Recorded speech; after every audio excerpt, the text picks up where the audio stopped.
तो हेलो दोस्तों, स्वागत है मेरे चैनल आर के मैथ सोल्यूशन में। अगर अभी तो मेरे चैनल को सब्सक्राइब नहीं किया तो सब्सक्राइब कर लीजिएगा और बेल आइकन प्रेस कर दीजिएगा ताकि मेरे आने वाले वीडियो का नोटिफिकेशन सबसे पहले आप तक पहुंच जाए।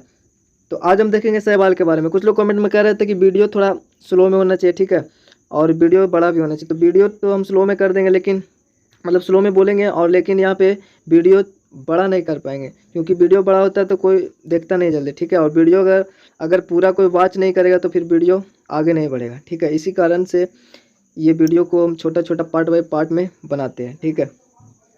क्योंकि यूट्यूब जिस वीडियो में बाच कम होता है, यानी बाच तो होता है लेकिन उसको बाच टाइम कम होता है, वो वीडियो रुक जाता है, वो आगे नहीं बढ़ता है, इसलिए। अब यहाँ पे सवाल देखते हैं। तो एलगी, सवाल को इंग्लिश में हम लोग एलगी बोलते हैं, और ये एक पौधा तो नहीं है लेकिन पौधे के जैसा है, ठीक है। तो एलगी पौधे सदृश ऐसे सूक्ष्मजीव हैं, ये सूक्ष्मजीव ही हमने सूक्ष्मजीव भी पढ़ा है, चैप्टर का नाम ही है सूक्ष्मजीव। 4 टाइप से जो भी हम टाइप देखे इसका, उसमें सबसे पहला बैक्टीरिया पढ़ लिया। अब यहाँ पे सवाल है, जिनके शरीर में जड़, तना तथा पत्तियां नहीं होती है, ठीक है। जड़, तना, पत्ती नहीं होता, लेकिन ये पौधे के जैसा होता है क्योंकि इसमें क्लोरोफिल और फोटोसिंथेसिस करते हैं ये, ठीक है। इसी कारण इनका शरीर थाइलस कहलाता है, ठीक है, क्योंकि इनका जड़, तना तथा पत्तियां तो नहीं होता है। और वैसे जो भी जीव होता है उसको हम लोग थाइलस ही कहेंगे। तो वो जो शरीर होता है उसका थाइलस होता है, यानी जड़, तना, पत्तियां नहीं होता है। आकार, परिणाम तथा वास स्थानों के दृष्टिकोण से उसका जो आकार होता है वो टाइप विभिन्न टाइप का होता है। परिमाण जो होता है उस एक अकेले भी रहता है, समूह में भी रहता है, ठीक है। ये उसका क्वांटिटी। अब वास स्थान यानी वो हर जगह, समुद्र में, नदी में या फिर बर्फीले स्थान, ये सब में भी रहता है। तो इसके हमको इसके दृष्टिकोण से हम इनमें अत्यधिक विविधता देखेंगे, ठीक है। ये नदी, तालाब, झील, जलाशय तथा समुद्र में पाए जाते हैं। ये नम मिट्टी एवं चट्टानों पर भी उगते हैं। इनकी कुछ प्रजातियां बर्फों में भी मिलती है, ठीक है। इनका शरीर एक कोशिकीय या फिर बहुकोशिकीय होता है। एक कोशिकीय एल्गी तथा बैक्टीरिया में कई समानताएं होती है। तो ये आपको याद रखना है कि एक कोशिकीय जो एल्गी होता है और बैक्टीरिया, उसमें काफ़ी समानताएं होती है। इसीलिए हम एक कोशिकीय शैवाल को बैक्टीरिया भी कहते हैं, यानी साइनो बैक्टीरिया कहते हैं। साइनो यानी क्योंकि ये नीला होता है इसलिए यहाँ पे साइनो लगा हुआ है, ठीक है। इसी कारण से इस ऐसे एल्गी को हम लोग साइनो बैक्टीरिया ही कह देते हैं। और चूंकि ये शैवाल है, नीला होगा, हरा होगा, है ना, ब्लू, तो इसीलिए इसको हम लोग साइनो बैक्टीरिया कहते हैं। एक कोशिकीय एल्गी तथा बैक्टीरिया में कई समानताएं होती है, ठीक है। एक कोशिकीय एल्गी जैसे क्लेमाइडोमोनस, इसका आपको फिगर भी दिख रहा होगा, इतने सूक्ष्म होते हैं कि वे माइक्रोस्कोप की मदद से ही स्पष्ट दिखते हैं। तो आपको यहाँ पे याद भी रखना है। पूछा जाता है कोशिकीय शैवाल तो क्लेमाइडोमोनस आपको बोलना है, जिसको माइक्रोस्कोप की मदद से हम लोग देख सकते हैं, ठीक है।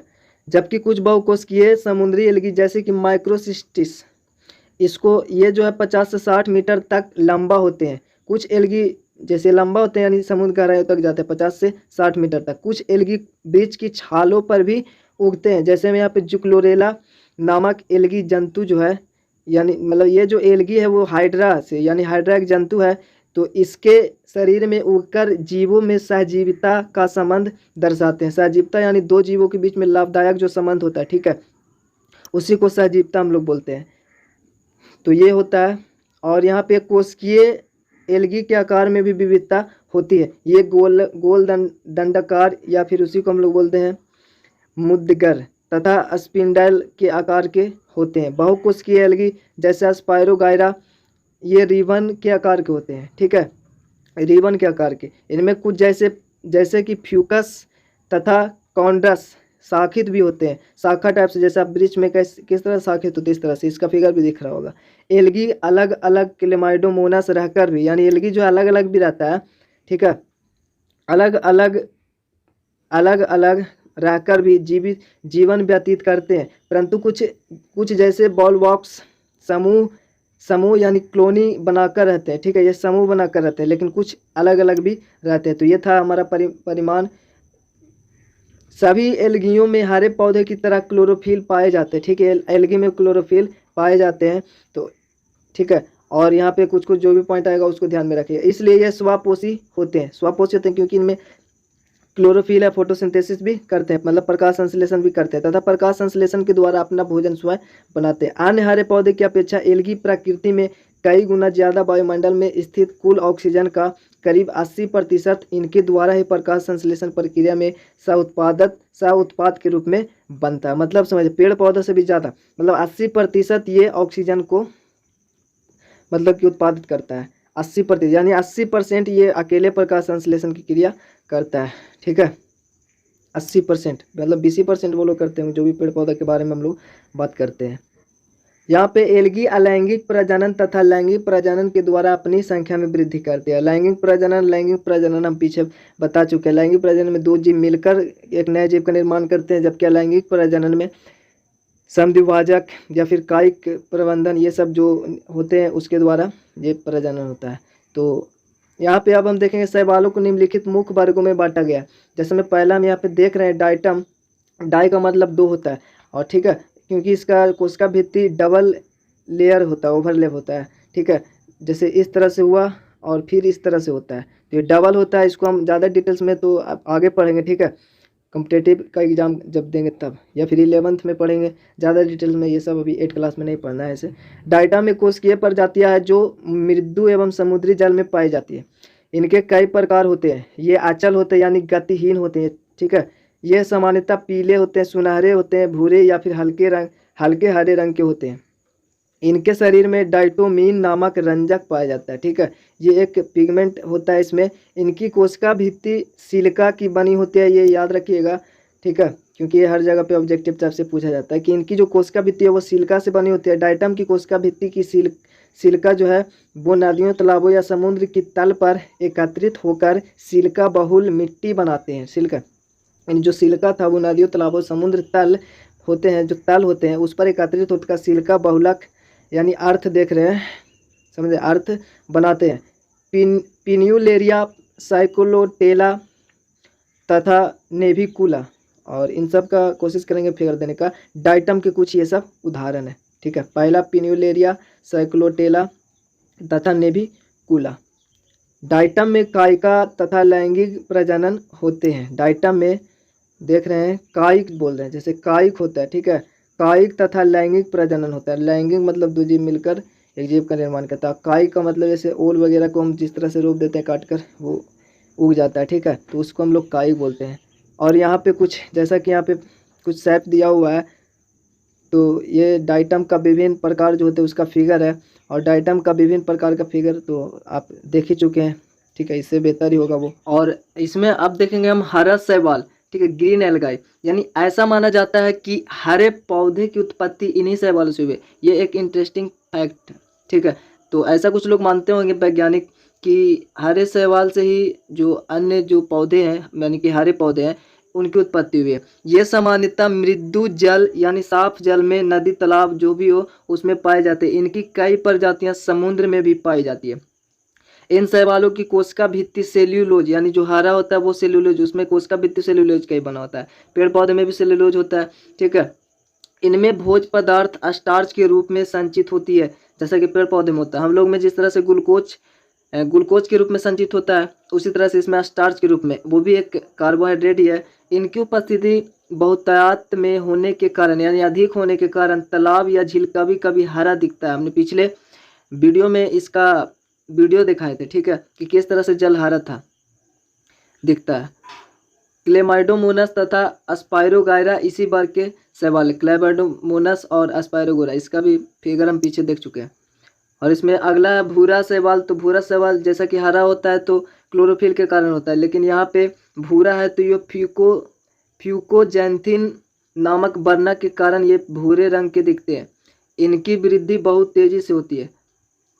सारगासो समुद्र का नाम, जो सारगासो समुद्र का नाम है, वो ऐसे ही एक प्रकार के शैवाल सारगैसम के इसमें बहुतायत यानी बहुत अधिक होने के कारण पड़ा है। ठीक है, उस समुद्र में ऐसा शैवाल बहुत सा होगा, इसलिए उसको सारगासो समुद्र कहा जाता है। इसके अंतर्गत फ्यूकस इसी प्रजाति का शैवाल है। ठीक है, फ्यूकस जो हमने पीछे या फिर इसके फिगर में जो देखते हैं हम लोग। लाल शैवाल की बात करें तो ये समुद्र में पाए जाने वाले शैवाल है। फाइकोरिथ्रिन नामक वर्णक के कारण इनका रंग लाल होता है। ठीक है, इस वर्णक के कारण इसका रंग लाल होता है, तो ये सब वर्णक याद रखना। लाल दिखाई देता है, इनकी उपस्थिति के कारण ही समुद्री जल कहीं कहीं पर लाल दिखता है। ऐसे शैवाल का उदाहरण कोन्ड्रस है। जैसे यहाँ पे बहुत सारे क्लेमाइडोमोनस हो गया और यह स्पायरोगायरा हो गया, और ये आपका दिख रहा है जो पत्थर में होता है उसको फ्यूकस बोलते हैं, भूरा कोन्ड्रस बोलते हैं, जो अभी देखें यहाँ पे लाल शैवाल। और अब यहाँ पे देखेंगे लाभदायक एल्गी, तो हानिकारक भी होता है और लाभदायक भी होता है, यूजफुल भी होता है, हार्मफुल भी होता है।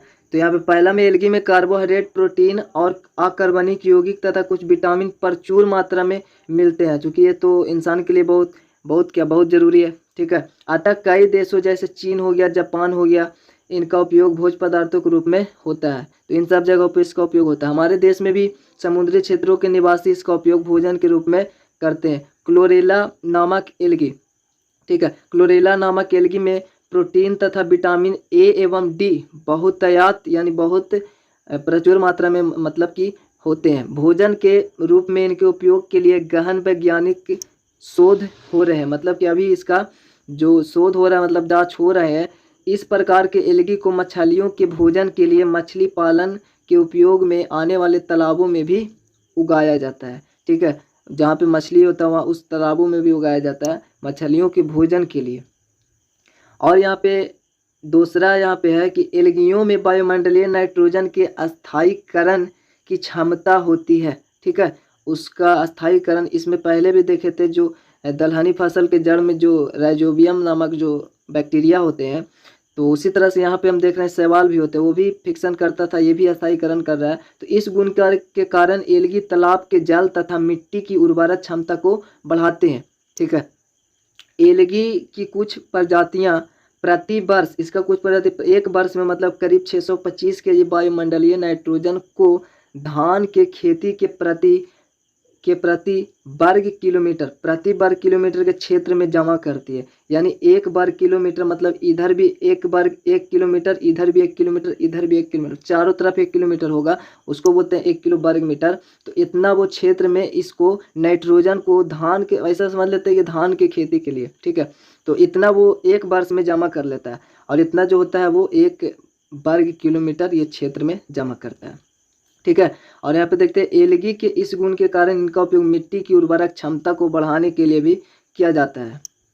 और इसका तीसरा नंबर में आता है कुछ एल्गी से अगार नामक जेली, इसके बारे में भी हमने पीछे भी एक बार देखे थे। ठीक है, इस जेली के बारे में तो हमने बताया था कि ये शैवाल से बनता है। तो अगार जेली जैसे पदार्थ तैयार किए जाते हैं। अगार का उपयोग प्रयोगशालाओं में सूक्ष्मजीवों तथा उत्तकों के संवर्धन यानी बढ़ाने के लिए माध्यम के रूप में होता है। ठीक है, और ये भी आपको मार्केट वगैरह में भी मिल जाएगा ये अगार। ठीक है, तो ये आराम से मिल जाता है, इसको देख लीजिएगा।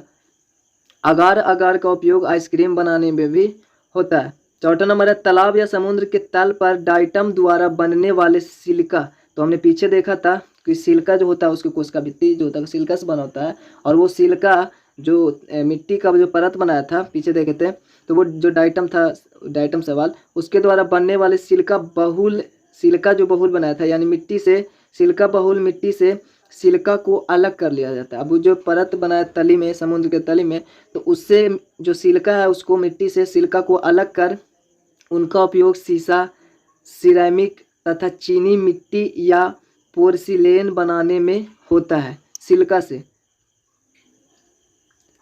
भट्टी के भीतरी अस्तर बनाने में सिलिका का उपयोग होता है। भट्टी समझ रहे ना, जो ईटा वगैरह पकाता है वो शायद वही भट्टी के भीतरी अस्तर बनाने में भी उसका जो भट्टी का जो अंदर वाले पोर्शन होता है उसको बनाने में सिलिका का ही उपयोग होता है। 5वां नंबर डाइटम से प्राप्त सिलिका का उपयोग दंत मंजन यानी टूथपेस्ट तथा विभिन्न प्रकार के पॉलिश बनाने में होता है। 6 नंबर प्रकाश संश्लेषण प्रक्रिया में एल्गी के द्वारा छोड़ा गया ऑक्सीजन वायुमंडलीय ऑक्सीजन का सबसे बड़ा स्रोत होता है, क्योंकि हमने पीछे देखा 80% है ना, तो सबसे बड़ा स्रोत ऑक्सीजन का यही प्रकाश संश्लेषण की इसी एल्गी के प्रकाश संश्लेषण प्रक्रिया के द्वारा होता है। अगला हानिकारक एल्गी, पहला में आता है तालाबों, झीलों एवं समुद्र में पाए हानिकारक में, तो ये हानिकारक है। तो इसमें तालाबों, झीलों एवं समुद्र में पाए जाने वाले कुछ एल्गियों में बहुत तेजी से बढ़ने की क्षमता होती है। ठीक है, वो तुरंत से बढ़ जाएगा, अधिक मात्रा में हो जाता है। ऐसे एल्गी तेजी से बढ़कर कभी कभी जल की सतह पर एक मोटी परत बन जाता है। अपने छोटा छोटा तालाब में भी देखा होगा, ऊपर बहुत सारे हरे रंग का होते हैं। ठीक है, तो जो एल्गल बलूम कहलाता है। ठीक है, एल्गल बलूम के कारण जल में प्रकाश गहराई तक नहीं पहुंच पाती है, क्योंकि ऊपर तो उसका परत है। ऐसी स्थिति यूट्रोफिकेशन कहलाता है। जो प्रकाश नहीं पहुंच रही है तो वैसी स्थिति को यूट्रोफिकेशन कहलाता है। ऐसे एल्गी के मृत हो जाने से तालाबों का जल दूषित हो जाता है तथा पीने योग्य नहीं रह जाता है। ठीक है, तो ये हमारा नुकसानदायक है ये। दूसरा में कभी कभी समुद्री एलगी इतने बढ़ जाते हैं कि वे जहाज़ों की गति को भी बाधित करने लगते हैं, ठीक है, यानी कि उनको चलने में भी परेशानी होता है इससे, यानी बाधित करते हैं। तीसरा नंबर सेफेलियोरोस नामक एलगी, तो इसका फिगर दे देंगे। ये जो है वो चाय तथा कॉफ़ी की पत्तियों के परजीवी है, यानी उसके द्वारा ये अपना भोजन बनाता होगा या उनसे भोजन करता होगा। तो ये परजीवी तो होने के कारण, ऐसा होने के कारण उन्हें नुकसान पहुंचाते हैं, ठीक है। तो ये लाभ और हानि और शैवाल का हमने क्लासिफिकेशन देखा, ठीक है। तो ये यही था, इतना ही मतलब कि शैवाल के बारे में इतना ही है। और हम मिलेंगे आपसे अगली वीडियो में। और चैनल को लाइक कमेंट, मतलब वीडियो को लाइक और कमेंट शेयर कर दीजिएगा, ठीक है, ताकि हमें मोटिवेशन मिले और जल्द से जल्द वीडियो लाए। तो चलिए मिलता है आपसे अगली वीडियो में, तब तक के लिए जय हिंद, जय भारत।